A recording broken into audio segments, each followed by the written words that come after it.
शिव जय श्री राम, राधे राधे। कैसे आप लोग? आई होप आप अच्छे होंगे, स्वस्थ होंगे, मजे में होंगे। चलिए आज एक और मैं आपके सामने अपनी जिंदगी से जुड़ा सच लेके आई हूँ। और ये सच सुनने से पहले ये तो जान लीजिए मैं कौन। मैं ईशा बेरी, पत्नी सचिन बेरी और पुत्री स्वर्गीय अशोक कुमार अरोड़ा जी की और पोती स्वर्गीय किशन दास काका जी की सबसे बड़ी पोती। अब ये भी मुझे दादाजी का भी नाम लगाना पड़ता है ना, क्योंकि मेरे घर वालों ने, मेरे अरोड़ा फैमिलीज ने मेरे साथ ऐसी चाल खेली है जो चाल मेरे पापा के साथ बहुत साल पहले खेल चुके थे। दुकान से उतारने के लिए उनको पागल घोषित कर दिया था। क्यों दादी जी? मुझे ना सारी कहानी पता है। और वही खेल इन्होंने मेरे साथ खेला, क्योंकि मकान को हड़पना था और दोनों बेटियों को बेघर करना था। तो ये जाल साजिश मायके वाले और ससुराल वाले सब इन्वॉल्वमेंट थे। और आपने कुछ बीच में ये तो सुना ही होगा कि ईशा को एक मानसिक बीमारी हो गई है, वो अपना आपा खो गई है, या मानसिक असंतुलन हो गया है। और जिसको इन्होंने मानसिक डिसऑर्डर का जो एक पेपर जो डॉक्टर द्वारा बनवाया गया था, तो उसके पेपर के माध्यम से वो लक्षण मिल नहीं रहे थे इनको।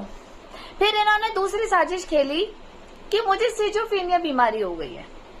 जी हाँ, सिजोफ्रेनिया बीमारी भी एक ब्रेन में जो हमारे सेल्स बनते हैं, हमारे हर तरह के सेल्स बनते हैं ना, खुशी के, दुख के, इमोशनल के, सारे हमारे सेल्स माइंड में बनते हैं। तो वो जो उसके सेल्स डिसबैलेंस हो जाते हैं, तो उसके कारण कहीं ना कहीं किसी को अपने अपने तरीके से एक मानसिक डिसऑर्डर हो जाता है। ये ज्यादा जानकारी आपको डॉक्टर दे सकते हैं जो सिजोफ्रेनिया के बारे में जानकारी रखते हैं। अब ये सिजोफ्रेनिया बीमारी मुझे तो अब पता चली कि ये मेरे बारे में ये इतना प्रूफ कर चुके हैं कोर्ट में भी, पुलिस वालों को भी। और अब मुझे समझ आया है कि जब मेरे साथ ये जो अत्याचार होता था, जो ये दीप तिवारी, राजकुमार और अन्य सामाजिक लोग और जो नींबू घेर के लोग थे, जो मेरे को परेशान करते थे, मुझे पत्थर फेंकते थे, मुझे गाली देते थे। और जब मैं इनकी कंप्लेंट करने चौकियों में, पुलिस में जाती थी, तो पुलिस के पास हर एक थाने में ये एक पेपर जरूर होता था कि हमारी बहू डिस्टर्ब हो गई है, हमारी बेटी डिस्टर्ब हो गई है। मायके वालों से भी इन्होंने जानकारी ले ली थी।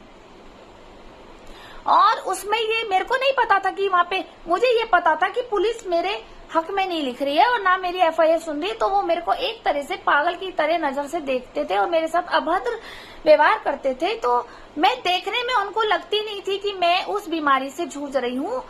और लेकिन जिस